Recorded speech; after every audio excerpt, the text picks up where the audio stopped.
جعل رمضان شهر الصيام أنزل فيه القرآن هدى للناس وبينات من الهدى والفرقان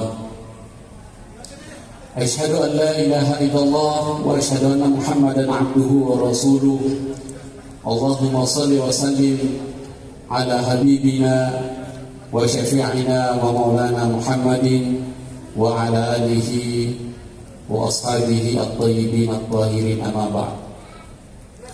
Jamaah yang berbahagia, salah satu nama dari bulan Ramadan. Jadi bulan Ramadan itu namanya banyak. Ada Syahrul Maghfirah, ada Syahrul Ghufran, dan salah satu yang paling menonjol nama dari bulan Ramadan itu apa? Syahrul Quran. Ada nggak yang tahu kenapa dikatakan Syahrul Quran? Dikatakan Syahrul Quran, jamaah yang berbahagia, ini jumlahnya banyak sekali aja ya. Hari ini 3.000, mungkin bisa tembus sampai 5.000 ya, sampai buka nanti.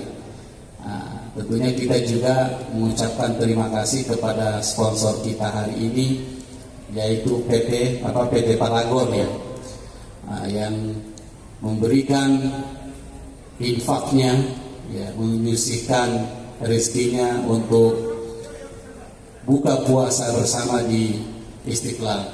Kita kembali jemaah yang berbahagia. Tadi kenapa dikatakan Syahrul Quran? Karena unzila fihi Al-Quran. Jadi Al-Quran itu diturunkan pada bulan Ramadan.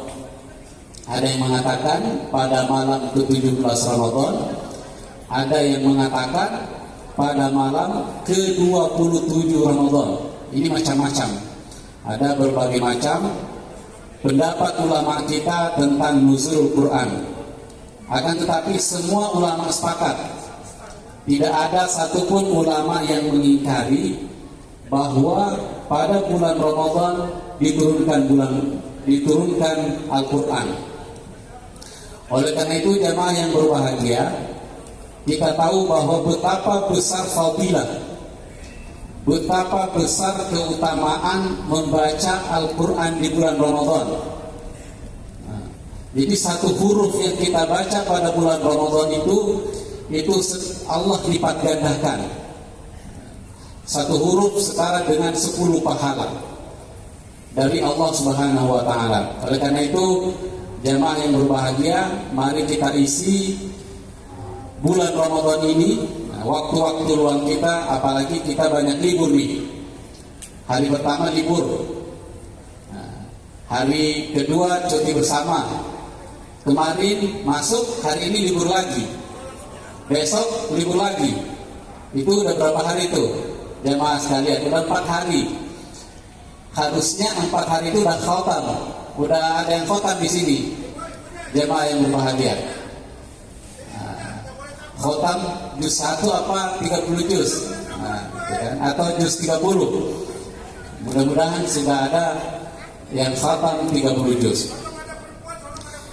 Jemaah yang dimuliakan oleh Allah Subhanahu wa Ta'ala, kalau kita lihat ayat yang pertama turun pada bulan Ramadan itu sangat luar biasa maknanya, yaitu Iqra, bacalah. Jadi Iqra itu adalah ada dalam surah Al-Alaq ayat 1 sampai 5. Jadi 5 ayat pertama diturunkan oleh Allah Subhanahu wa Ta'ala. Coba kita lihat di 5 ayat pertama ini 3 kali Allah menyebutkan kata-kata Iqra. Iqra, bacalah. Nah, lalu kemudian 2 kali Allah menyebutkan kata-kata al-ilmu. Nah, coba nanti dihitung ya, kata-kata ilmu. Dan 1 kali Allah menyebutkan kata-kata apa? Al-qalam. Jadi Iqra 3 kali. Iqra bismi rabbikal ladzi khalaq, khalaqal insana min 'alaq. Iqra wa rabbukal akram alladzi 'allama al-insana ma lam ya'lam. Jadi 2 kali Iqra ya, 2 kali Iqra, 3 kali ilmu, 1 kali al-qalam. Nah, jadi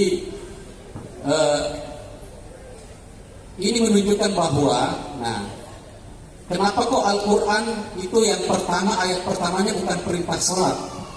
Jadi ternyata Al-Quran itu perintah pertamanya itu bukan perintah sholat, bukan perintah puasa, bukan perintah apa lagi, bukan perintah haji. Ya, jadi bukan perintah sholat, tetapi perintah membaca. Nah, apa yang menjadi pelajaran dari Al-Quran yang surah pertama yang turun, 5 ayat pertama yang turun kok Iqra? Nah, ini harus dipahami oleh jamaah sekalian, oleh kita semua umat Islam, bahwa sesungguhnya Islam itu adalah agama yang sangat menjunjung tinggi ilmu pengetahuan, yang sangat menjunjung tinggi menuntut ilmu. Nah, makanya ulama kita Syekh Mutawalli Syaroni mengatakan bahwa bulan Ramadan itu sesungguhnya adalah syahrul ilmi, adalah bulan untuk mencari ilmu pengetahuan, bulan untuk kita memperdalam ilmu pengetahuan, paling tidak ilmu agama. Nah, paling tidak ilmu agama, contohnya ya, contohnya yang membatalkan puasa, syarat wajib puasa, niat-niat puasa, dan yang berkaitan dengan puasa. Kita udah puasa enggak? Ini jemaah yang berbahagia. Jangan-jangan yang ditahu hanya yang membatalkan puasa, makan, sahur, ini aja yang iftar aja yang ditahu. Tetapi ilmu-ilmu lainnya tidak diperdalam. Nah, oleh karena itu jemaah yang berbahagia, karena pada bulan Ramadan itu perintah yang pertama Iqra, maka pada bulan Ramadan ini kita harusnya banyak Iqra, banyak membaca. Bukan hanya membaca apa? Bukan hanya membaca Al-Quran, tetapi kita juga harus, jangan sampai karena bulan Ramadan anaknya dilarang sekolah. Kamu jangan sekolah karena lebih baik puasa. Justru pada bulan Ramadan itulah kita harus lebih banyak membaca, lebih banyak belajar. Karena ternyata Al-Quran itu, Allah menurunkan Al-Quran pada bulan Ramadan itu perintahnya membaca, perintahnya belajar. Nah, ini juga perlu kita ingat, jamaah yang berbahagia, bahwa belajar itu kewajiban kita. Nah, menuntut ilmu adalah kewajiban kita mulai lahir sampai mati. Nah, makanya kalau ada yang bertanya, jadi kalau putus sekolah, misalnya anaknya SD, dilarang untuk lanjut SMP, atau SMP dilarang untuk lanjut SMA, kira-kira berdosa nggak? Dia berdosa. Nah, jangan kira kita melarang anak kita untuk belajar, untuk sekolah, itu berdosa karena ini perintah itu. Nah, karena sistem pendidikan kita, ya ada sistem pendidikan formal, paling tidak sistem pendidikan formal itu harus kita lalui. Makanya di negara kita ada apa? Ada wajib belajar 9 tahun dulu, ada wajib belajar 9 tahun ya pada masa Soeharto. Nah, sekarang apa? Ada wajib belajar 12 tahun. Ada juga kartu Jakarta Pintar. Ini ada nggak yang dapat kartu Jakarta Pintar di sini? Nah, ada juga kartu Indonesia Pintar. Oh, ini punya ini ya, kartu Jakarta Pintar ya. Nah, ada kartu Indonesia Pintar. Kenapa? Karena itu adalah kewajiban umat Islam, kewajiban pemerintah kita untuk membiayai namanya sekolah. Nah, bahkan kalau perlu itu disamakan dengan kewajiban-kewajiban lainnya. Kalau kita wajib sholat, nah itu kan rukun Islam ya, wajib sholat. Kalau perlu setelah itu kita juga mewajibkan anak-anak kita untuk sekolah karena perintah Iqra itu, yaitu pada bulan Ramadan. Jadi bulan Ramadan itu bisa kita sebut sebagai syahrul Quran, bisa juga kita sebut sebagai syahrul ilmi. Nah, bulan Ramadan inilah adalah momentum untuk mengintrospeksi diri kita, untuk merenungi bahwa ternyata ilmu pengetahuan itu adalah wajib, sekolah itu adalah wajib. Sehingga ketika pemerintah membuat program misalnya beasiswa yang banyak, ada KIP, Kartu Indonesia Pintar, Kartu Jakarta Pintar, ya itu memang kewajiban pemerintah. Nah, bukanlah hal yang luar biasa, tapi memang itu adalah kewajiban. Karena dengan pendidikanlah peradaban itu bisa maju, dengan pendidikanlah manusia itu maju, bangsa Indonesia bisa maju. Itu karena pendidikan. Kalau bukan pendidikan, mustahil kita bisa maju. Dan ini bukan bertentangan dengan agama, justru sejalan dengan agama. Jemaah yang berbahagia, coba kita lihat lagi. Nah ternyata di dalam Al-Quran itu perintah membaca itu bukan hanya Iqra saja. Itu banyak sekali narasi, banyak sekali redaksi yang bisa kita temukan di dalam Al-Quran yang turun pada bulan Ramadan ini. Perintah untuk membaca setidaknya ada 3. Jadi ada perintah yang disebut dengan Iqra yang membaca, qira'ah. Nah, perintah qira'ah. Ada juga yang disebut dengan apa? Tilawah. Nah, tilawah itu kan membaca juga. Tilawah. Makanya kan tilawatil Quran. Nah, tilawatil Quran itu membaca Al-Quran juga. Nah, itu juga perintah untuk membaca. Kemudian apalagi? Ada lagi yang ketiga disebut dengan tartil. Tartilul Quran. Jadi ada tilawah, ada qiraah, ada tilawah, ada tartil. Nah, ada nggak perbedaan antara ketiganya? Jadi menurut ulama kita ketiganya ini berbeda, ada perbedaan. Karena jemaah yang berbahagia, semua kalimat ini perlu kita ketahui. Semua kalimat, semua kata ya. Kalau bahasa Arab itu kan kalimat itu kata ya. Kalimat itu kata. Semua kata yang ada di dalam Al-Quran, semua kalimat yang ada di dalam Al-Quran itu tidak ada yang sama maknanya. Pasti ada perbedaannya. Walaupun redaksinya sama, pasti ada maknanya. Pasti ada perbedaan makna. Misalnya kalau kita baca di dalam apa? Di dalam surah Ar-Rahman. Itu kan ada berulang-ulang tuh. Nah, fabi'ayyi ala'i rabbikuma tukadziban kullu man 'alaiha fan wa yabqa wajhu rabbika dzil jalali wal ikram fabi'ayyi ala'i rabbikuma tukadziban. Itu sama enggak? Sama enggak? Ya sama kan, tapi menurut ulama tafsir, walaupun sama itu artinya berbeda. Setiap kali Al-Quran itu diletakkan pada posisinya masing-masing, pada ayatnya masing-masing, dia memiliki makna yang berbeda. Itulah kemukjizatan Al-Quran. Beda dengan omongan kita, bahasa kita sehari-hari. Ya, sama aja antara satu kata dengan kata, kalau ada namanya sinonim ya, sinonim. Ada istilah sinonim kalau bahasa Indonesia. Tapi Al-Quran itu nggak ada istilah sinonim. Nah, nggak ada istilah sinonim. Pasti ada makna yang tersirat atau makna lain yang bisa kita temukan dari setiap kata-kata yang ada di dalam Al-Quran.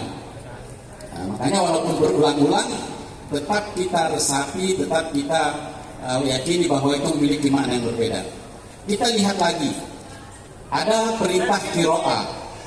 Nah, qiraah itu menurut ulama kita adalah al-qiraatul abirah. Nah, al-qiraatul abirah. Jadi kita baca Al-Quran tanpa terlalu memahami maknanya, ya, tanpa terlalu memahami maknanya. Ini kan banyak kan baca Al-Quran tapi tidak tahu bahasa Arab. Benar nggak? Yang menguasai bahasa Arab di Indonesia ada berapa persen yang menguasai bahasa Arab? Ada nggak 10%? Kalau lihat sih muka-mukanya kayaknya nggak ada 10%. Ya. Atau 1%? 1% juga nggak ada. Nah, oh ini jago bahasa Arab. Apakah bahasa Arab itu bisa menguasai ilmu nahwu? Nah, ilmu balaghah dan ilmu-ilmu bahasa lainnya? Kalau lihat sih muka-mukanya, ya ini ada Pak Kiai, ini bisa ini. Pak Kiai Mulyadi, ya jago di bahasa Arab. Kalau jamaah, ya kemungkinan ada juga tapi paling 0, berapa persen, saya yakin saya kalau ada 1-10%. Nah, jadi qiraah itu maknanya walaupun kita tidak paham, nah walaupun kita tidak paham, kita baca Al-Quran itu namanya qiraah. Nah, kalau menurut Syekh Ali Mansur Qayyadi, seorang ulama Suriah, mengatakan bahwa makanya banyak qiraah Al-Quran. Walaupun kita tidak tahu mananya, itu tetap dapat apa? Dapat pahala. Mungkin ada yang bertanya, Ustaz, saya ini kan nggak paham apa yang saya baca di dalam Al-Quran itu. Misalnya Alif Lam Mim, Dzalikal kitabu la raiba fihi hudal lil muttaqin. Menurut ulama kita, laka ajr min qiraatikal Quran, tetap mendapatkan pahala dari bacaan Al-Quran. Itu namanya makna qiraah. Tapi menurut Syekh Ali Mansur Qayyadi, nah tilawah itu lebih dalam daripada makna qiraah. Nah, jadi orang yang mampu tilawatil Quran itu biasanya mengetahui tajwidnya dan maknanya. Nah, walaupun kalau kita di Indonesia tilawah itu yang bagus suaranya ya tilawatil Quran, qori yang bagus suaranya, yang merdu, yang biasa itu kalau ada acara dia yang baca Al-Quran. Nah, itu disebut dengan qari, yang nanti akan melakukan tilawah Al-Quran. Tetapi kalau di Timur Tengah, ya, menurut Syekh Mansur Qayyadi, tilawatil Quran itu adalah tidak hanya mengetahui tajwid, tetapi juga dia memahami makna Al-Quran itu secara baik. Nah, makanya dalam Al-Quran yatlunahu haqqa tilawati. Nah, yatlunahu haqqa tilawati. Di sini ada kata haqqo. Nah, haqqa tilawati itu adalah membaca Al-Quran dengan baik. Nah, dengan baik apa? Paling tidak mengetahui tajwidnya, paling tidak mengetahui maknanya. Nah, kalaupun tidak terlalu mendalam makna tafsirnya, paling tidak arti katanya dia tahu. Nah, misalnya alhamdulillahirabbil alamin. Nah, segala puji bagi Allah Tuhan semesta alam. Alhamdulillah aja Al-Fatihah ini belum tentu kita tahu maknanya. Benar nggak? Benar nggak jemaah? Tahu semua nggak makna Al-Fatihah? Ini belum tentu. Nah, makanya kita di Istiqlal ini, jemaah yang berbahagia, ini kita sampaikan kepada jemaah buka puasa, di setiap malam ba'da salat tarawih kita ada belajar tilawah. Nah, tadarus ya. Iya. Kita ada tadarus Al-Quran. Nanti itu teman-teman, Bapak Ibu sekalian bisa mempelajari tajwid. Ya, paling tidak langsung praktek kepada Ustaz. Silahkan ikut ya di Istiqlal setelah setelah salat tarawih. Nah, ini yang disebut dengan tilawah. Nah, kita sih jamaah Istiqlal menginginkan, kita sebagai pengurus Islam menginginkan semuanya bukan hanya mampu untuk qiraah saja, tetapi juga mampu untuk tilawah. Nah, tilawah itu membaca dengan tajwid dan juga memahami maknanya. Yatlunahu haqqa tilawati. Nah, kemudian yang ketiga, di dalam Al-Quran, model membaca yang ketiga ada disebut dengan tartil. Nah, tartila warattilil Qur'ana tartila. Nah, menurut Syekh Mansur Qayyadi, tartil ini lebih mendalam lagi. Ini biasanya bagi orang-orang para mufassir ya, yang bisa mengarang kitab tafsir berjilid-jilid itu. Makanya kalau kita lihatannya, qumil laila illa qalila, au nisfuhu aw inqus minhu qalila au zid alaihi warattilil Qur'ana tartila. Jadi qumil laila illa qalila, dirikanlah malam itu atau salat malam atau salat tahajud, qumil laila illa qalila. Nah, jadi kapan orang melakukan tartil? Itu pada saat tengah malam, ini bersambung nih. Warattilil Qur'ana, setelah salat tahajud baru warattilil Qur'ana tartila. Nah, ini biasanya dilakukan oleh orang-orang soleh. Nah, oleh ulama-ulama besar. Ulama-ulama itu ketika ingin menghasilkan karya-karya besar, dia itu lakukan pada malam hari. Nah, inilah yang disebut dengan warattil Qur'an. Apa artinya warattil Qur'an tartila? Bacalah Al-Quran itu, dalamilah Al-Quran itu benar-benar mendalam. Kalau dalam teori keilmuan biasanya kita sebut dengan analisa yang mendalam, analisislah Al-Quran itu. Nah, makanya orang yang biasa menulis tafsir atau menulis kitab-kitab yang berjilid-jilid itu adalah ulama-ulama besar yang juga tahajudnya jalan. Nah, kita tahajudnya gimana? Tahajud kita, Bapak Ibu sekalian, ada beberapa persen yang tahajud di sini. Nah, jadi ulama-ulama dulu syarat menjadi ulama, dia selain alim, tetapi dia juga adalah seorang abid. Nah, salah satu syaratnya biasanya adalah tahajudnya bagus. Nah, seperti Kiai Mulyadi, guru kita Kiai Ismail, nah, tahajudnya jalan sehingga bisa menghasilkan karya-karya. Ini udah tahajud belum ini? Mungkin ada di antara kita yang belum pernah tahajud, walaupun satu kali. Nah, mudah-mudahan nanti semuanya bisa tahajud. Nah, jadi warattilil Qur'an, setelah tahajud ulama-ulama dulu itu baru dia baca Al-Quran, baca hadis, sehingga mampu untuk melahirkan karya-karya yang banyak. Nah, dan itu kebanyakan dilakukan pada apa? Pada bulan Ramadan. Nah, jemaah sekalian yang dimuliakan oleh Allah Subhanahu wa taala, betapa erat kaitannya ya, Al-Qur'an itu membaca dan ilmu pengetahuan itu pada dengan bulan Ramadan itu sangat erat kaitannya. Oleh karena itu, mudah-mudahan dengan bulan Ramadan ini jemaah yang berbahagia, kita semua bisa menyadari betapa pentingnya Al-Qur'an. Nah, betapa pentingnya. Walaupun nanti kalau kita melihat sebagaimana dikatakan oleh Allah Subhanahu wa taala, walaupun Al-Qur'an itu sudah jelas manfaatnya, sudah jelas perintahnya, apalagi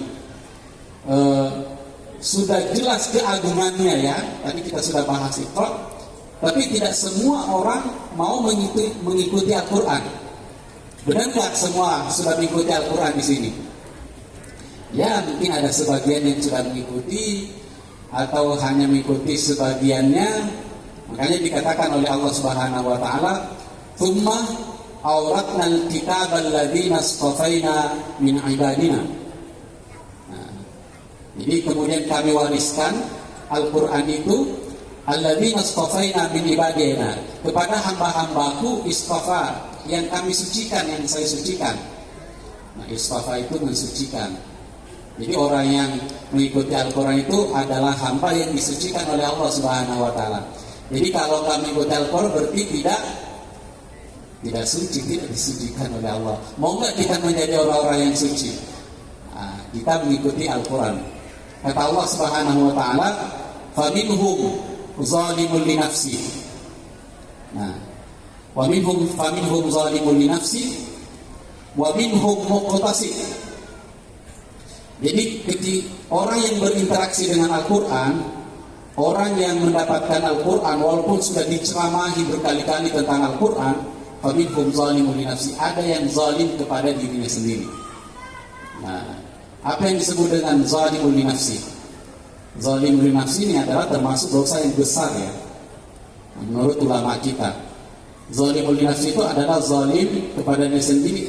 Apa yang dimaksud dengan annahu ya'rifu bi annahu haqqun wala yutabi hadzal amr, hadzal haqq. Dia tahu bahwa Al-Quran itu benar, perintah Al-Quran itu benar, tapi dia nggak mau mengikutinya. Contoh, Al-Quran berbicara tentang puasa. Ya, kutiba alaikumus syiyam kama kutiba alal ladzina min qablikum la'allakum. Tapi dia nggak mau puasa. Nah, itu yang disebut dengan zalimun li nafsi. Dia sering dengarkan ceramah tentang puasa, dengarkan ceramah tentang sholat, dengarkan ceramah tentang apa lagi, macam-macam ya, tarawih, tetapi dia tidak mau melaksanakan. Itu disebut dengan zalimun li nafsi. Berbeda orang yang benar-benar tidak tahu. Tapi kalau kita di sini, saya kira semuanya udah tahu semua, pasti udah tahu semua. atau umat Islam di Indonesia itu pasti sudah tahu semua, karena ceramah di mana-mana, majelis taklim di mana-mana, sekolah di mana-mana, bahkan di masjid orang pakai toa nyetel ceramahnya Ki Haji Zainuddin MC, satu kampung dengar tentang puasa. Jadi kita nggak bisa bebas nih. Jadi kalau kita di Indonesia nggak puasa, orang Islam Indonesia itu pasti ya, bisa dipastikan 100% kita zalimul li nafsi. Nah, zalim kepada diri sendiri karena kita tahu perintah itu tapi kita nggak mau melaksanakannya. Nah, kemudian golongan yang kedua ada yang disebut dengan muqtasid. Apa itu muqtasid? Setengah-setengah. Nah, kadang-kadang taat, kadang-kadang maksiat, jadi mencampur baurkan antara ketaatan dengan kemaksiatan, itu disebut dengan muqtasid. Jadi sama dengan kalau kita punya motor nih, ada yang punya motor, diisi 1 liter air, diisi 1 liter bensin, kira-kira gimana kondisi motor kita? Ya, mungkin bisa jalan tapi ngadat jalannya, nggak lancar. Sama dengan orang yang muqtasid, orang yang mendapatkan informasi dari Al-Quran, orang yang mendapatkan informasi kemudian dia nggak mengikutinya, nah itu bisa setengah-setengah, hidupnya juga setengah-setengah, ya kondisinya juga setengah-setengah, kadang senang, kadang susah, gitu kan. Sama dengan motor itu tadi, diisi bensin 1 liter, diisi air 1 liter, ya. Nah, jadi jalannya nggak lancar. Nah, ini yang golongan yang kedua. Habis puasa bersama, buka puasa bersama di Istiqlal. Nah, ini kan semuanya ibadah nih. Nah, karena puasa semua, tapi setelah buka puasa dia nggak salat tarawih, dia langsung pergi Mangga 2. Nah, di Mangga 2 itu kan banyak godaan di sana ya. Ini kan dekat Mangga Besar ya, bukan Mangga 2, Mangga Besar. Ini dekat nih, Mangga Besar di sini, di samping kita nih. Jadi mencampur adukan antara Istiqlal dan Mangga Besar. Nah, itu kan. Mazhab Istiqlal dengan mazhab, ya, itu contohnya itu. Jadi dia kadang-kadang taat dan juga kadang-kadang maksiat. Ini namanya muqtasid. Wa minhum sabiqun bil khairat bi'illah dzalika wal fadlul azim. Dan ada yang sabiqun bil khairat, ini yang paling luar biasa. Nah, mudah-mudahan kita di sini semuanya sabiqun bil khairat. Apa itu sabiqun bil khairat? Berlomba-lomba untuk melakukan kebajikan. Ketika Al-Quran mengatakan, lu puasa, kalian puasa, dia puasa. Nah, ketika Al-Quran mengatakan, kalian sholat, haji, dia semua laksanakan. Nah, bahkan pada bulan Ramadan zakat, dia keluarin zakatnya, dia nyumbang di mana-mana. Ini namanya sabiqun bil khairat. Orang belum datang di masjid, dia sudah duluan. Ini namanya berlomba-lomba. Berlomba-lomba itu bukan hanya sekedar melakukan ya, bukan hanya melakukan ketaatan atau puasa saja, tapi dia berlomba-lomba. Ini yang paling tinggi. Bukan hanya sekedar menggugurkan kewajiban, tetapi dia berlomba-lomba. Jadi sebelum masjid buka, dia udah datang di masjid. Tapi bukan menginap di masjid, dia udah datang di masjid. Itu namanya sabiqun bil khairat bi'illah dzalika wal fadlul kabir. Tentunya inilah yang kita inginkan pada bulan Ramadan, kita semua menjadi orang-orang yang apa? Orang-orang yang sabiqun bil khairat bi'illah. Nah, kata Allah Subhanahu wa taala, jadi orang yang setengah-setengah tadi itu, nah, itu enggak langsung masuk surga. Ya, karena kalau kita taat kan masuk surga, puasa kan masuk surga. Tapi kalau kita juga setengah-setengah puasa dan maksiat, kita nggak langsung masuk surga. Jadi ini dulu, transit dulu. Nah, transit dulu di mana? Di neraka. Kita mau nggak transit neraka jemaah sekalian? Atau mau langsung surga? Nah, kalau setengah-setengah ya transit dulu di neraka. Ya bisa ya 100 tahun atau 200 tahun, mau nggak 200 tahun di neraka? Nah, padahal di neraka itu satu hari itu hitungannya 100 tahun. Nah, gimana kalau 100 tahun? Berapa ribu tahun? Nah, kalau nggak mau transit atau nggak mau dikarantina dulu, makanya kita harus sabiqun bil khairat. Jemaah yang dimuliakan oleh Allah Subhanahu wa taala, Sekali lagi, mari kita mengamalkan Al-Quran, mari kita terus tadarus Al-Quran, mari kita mengkhatamkan Al-Quran pada bulan Ramadan ini, dan juga mengamalkan apa-apa yang diajarkan oleh Al-Quran melalui ceramah ulama kita, melalui ajaran para ustaz dan para pendakwah yang bisa kita dengarkan. Demikian untuk pengantar kita memasuki buka puasa ini, mudah-mudahan ada manfaatnya. Wallahu muwaffiq ila aqwamit thoriq. Wassalamualaikum warahmatullahi wabarakatuh. Waalaikumsalam warahmatullahi wabarakatuh. Sallu ala Muhammad. Ya Rabbi bil Mustafa balligh maqasidana waghfir lana ma madha ya wasi'al karami. Ya Rabbi bil Mustafa balligh maqasidana waghfir lana ma madha ya wasi'al karami. Maulaya salli wa sallim daiman abada ala habibika khairil khalqi kullihim. Ya Rabbi bil Mustafa balligh maqasidana waghfir lana ma madha ya wasi'al karami. Huwal habibul ladzi turja syafa'atuhu likulli hawlin minal ahwali muqtahimin. Ayo. Ya Rabbi bil Mustafa balligh maqasidana waghfir lana ma madha ya wasi'al karami. Ya, waktu kita tinggal berapa menit lagi untuk menuju waktu maghrib. Sekarang pukul 17.56. Insyaallah maghrib jam 18:04. Maka sekitar berapa? 8 menit lagi ya. Kita zikir untuk di waktu-waktu menjelang buka.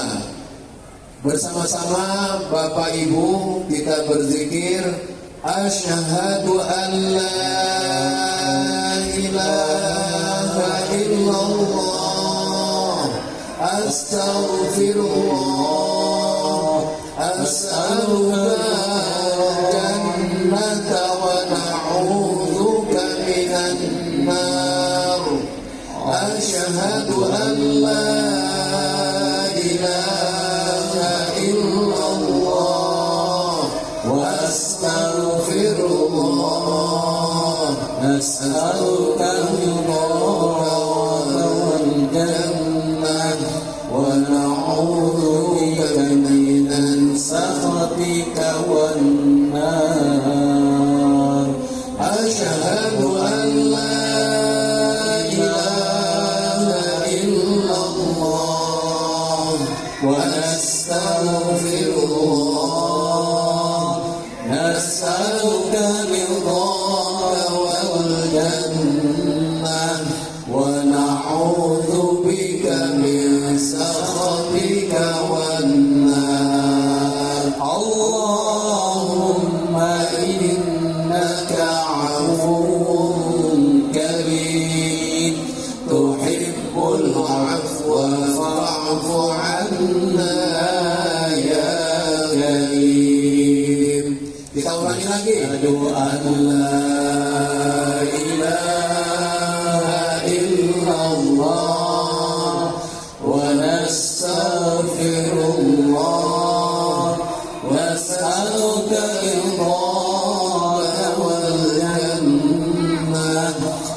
ونعوذ بك من سخطك والنار نشهد أن لا إله إلا الله ونستغفر الله نسألك رضاك والجنة ونعوذ بك من سخطك والنار نشهد أن لا إله إلا الله ونستغفر الله نسألك رضاك والجنة ونعوذ بك من سخطك والنار اللهم إنك عفو كريم تحب العفو فاعف عنا يا كريم. Hadirin jemaah yang dirahmati Allah Subhanahu wa taala, kalau kita sedang berbuka di rumah orang ataupun sekarang kita berbuka di Masjid Istiqlal, kita doakan orang yang memberi makan. Mungkin dari manapun kita terima ini, saat ini dari Paragon, ada para Wardah, KAF, ada Biodef yang sedang menyalurkan takjilnya melalui Masjid Istiqlal. Kita doakan semuanya, terutama kami Masjid Istiqlal yang sedang mengurus dan juga melayani jamaah, mudah-mudahan dimudahkan oleh Allah Subhanahu wa taala. Mari bersama-sama kita baca pendek-pendek potongan daripada doa yang diajarkan oleh baginda Nabi besar kita Muhammad sallallahu alaihi wasallam. Aftara. Ya, 1 2 3. Aftara. Indakum as-saimuna wa akala ta'amakum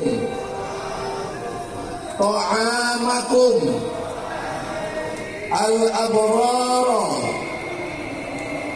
wa sallat alaikumul malaikah. Kita ulang sekali lagi. Aftara indakumus shaimun. Aftara indakumus shaimun. Wa akala ta'amakumul abrar. Wa akala ta'amakumul abrar. Wa sallat alaikumul malaikah. Wa sallat alaikumul Allahumma at'im man at'amana wasqi man saqana. Ya. Wa ala alika wa ashabika ajma'in. A'udzu billahi minasyaitonir rajim. Bismillahirrahmanirrahim. Allahumma laka sumtu wa ala rizqika aftartu dhahabat dhama'u wattallatil uruqu wa thabatal ajru insyaallah. Ya, itu doa berbuka. Allahumma barik lana fima razaqtana wa qina adzabannar. Amin ya rabbal alamin. Silakan menikmati. Makan kurmanya dulu Bapak Ibu.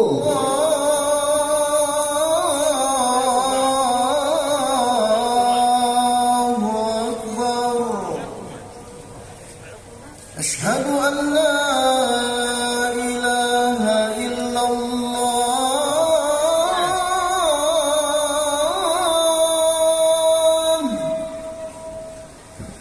أشهد أن لا إله إلا الله.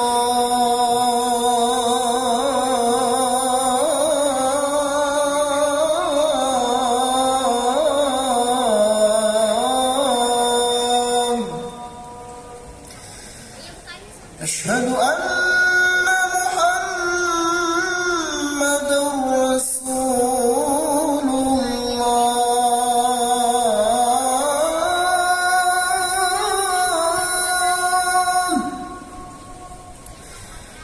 أشهد أن محمدا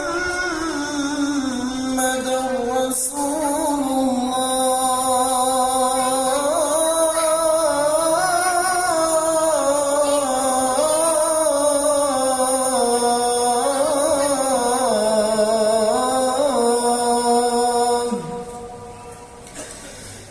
حي على الصلاة.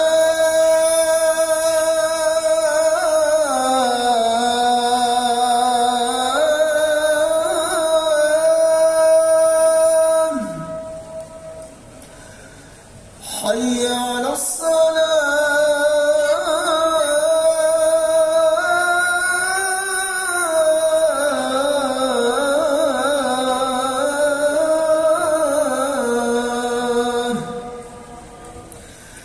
حي على الفلاح.